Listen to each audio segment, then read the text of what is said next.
ഞാൻ ഇതുവരെയായിട്ടും വീട് വെച്ച് തന്നവർക്കും ഇപ്പൊ ഈ ഫിറോസൊക്കെ ആണെങ്കിലും അല്ല, ഞാൻ പറയട്ടെ, കാര്യം പറയട്ടെ.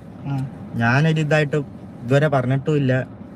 എന്തായാലും പറഞ്ഞിട്ടുള്ളത് എന്റെ പേരിലെന്നാ തന്നേക്കുന്നത്. ഞാൻ ഇതായിട്ട് ഒരു കാര്യം പറഞ്ഞിട്ടുമില്ല. ഫിറോസൊക്കെ ആണെങ്കിലും എനിക്കിടയ്ക്ക് മെസ്സേജ് ഇടാറുണ്ട്. ഞാനായിട്ടൊരു പ്രശ്നവും ഇല്ല.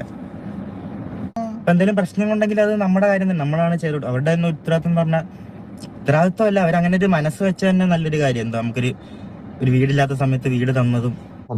ഒടുവിൽ വീടിൻ്റെ കാര്യത്തിൽ ഇപ്പം കിച്ചു സുധിയും പ്രതികരിച്ചിരിക്കുകയാണ്. രേണു സുധിയും അതുപോലെ തന്നെ ഫിറോസും വീടിൻ്റെ തമ്മിലൊക്കെ കുറേയധികം വഴക്കൊക്കെ നടന്നിട്ടുണ്ടായിരുന്നു. ഇപ്പം ലേറ്റസ്റ്റ് ആയിട്ട് കിച്ചു ലൈവിൽ വന്ന സമയത്താണ് ഇതിനെക്കുറിച്ചൊരു ചോദ്യം ചോദിച്ചിട്ടുണ്ടായിരുന്നു. വീടിനെ പറ്റിയുള്ള പ്രശ്നങ്ങൾ, നിങ്ങളുമായിട്ട് എന്താണ് പ്രശ്നം, അതിൻ്റെ അഭിപ്രായം എന്താണെന്നൊക്കെ ചോദിച്ചിട്ടുണ്ടായിരുന്നു. അപ്പോഴാണ് കിച്ചു പറഞ്ഞിട്ടുണ്ടായിരുന്നു, എനിക്ക് ഒരു പ്രശ്നമൊന്നുമില്ല, അത് വെച്ച് തന്ന ഫിറോസ് ആ ഒരു വ്യക്തിയായിട്ട് മെസ്സേജൊക്കെ അയക്കാറുണ്ട്. അവർ ആ ഒരു സമയത്ത് ഞങ്ങൾക്ക് വീട് വെച്ചത് തന്നത് വളരെ വലിയൊരു കാര്യമായിട്ടാണ് കാണുന്നത്. എനിക്കൊരു കുഴപ്പമൊന്നുമില്ല, അതിലൊരു കുറ്റവും ഇല്ല, നല്ലൊരു വീടാണ് എന്നുള്ള രീതിയിലാണ് ഇപ്പോൾ കിച്ചു തന്നെ പറഞ്ഞേക്കുന്നത്. നല്ലൊരു വീടെന്ന് പറയുമ്പോൾ അപ്പം രേണു പറയുന്നതെല്ലാം കള്ളമാണ് എന്നുള്ള രീതിയിലേക്കാണ് നമുക്ക് കാണേണ്ടതായിട്ട് വരുന്നത്. കാരണം കിച്ചു തന്നെ പറയുകയാണ് അത് നല്ലൊരു വീടാണെന്ന്. അപ്പം ഈ ഒരു രേണുസുതി അപ്പം എന്തിനാണ് ഇങ്ങനെ കൊള്ളില്ല, വീട് പൊട്ടിപ്പൊളിഞ്ഞ് കിടക്കുവാണ് എന്ന് പറയുന്നതെന്ന് മനസ്സിലാവുന്നില്ല.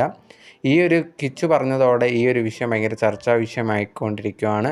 ഫിറോസ്, അതായത് വീട് പണിഞ്ഞു കൊടുത്ത ആ ഒരു ഫിറോസ് തന്നെ ഇപ്പോൾ ആ ഒരു വീഡിയോ എടുത്ത് ഫേസ്ബുക്കിൽ ഇട്ടിട്ടുണ്ടായിരുന്നു, കിച്ചു ഇതേ കണക്ക് കുഴപ്പമൊന്നുമില്ല എന്ന് പറഞ്ഞത്.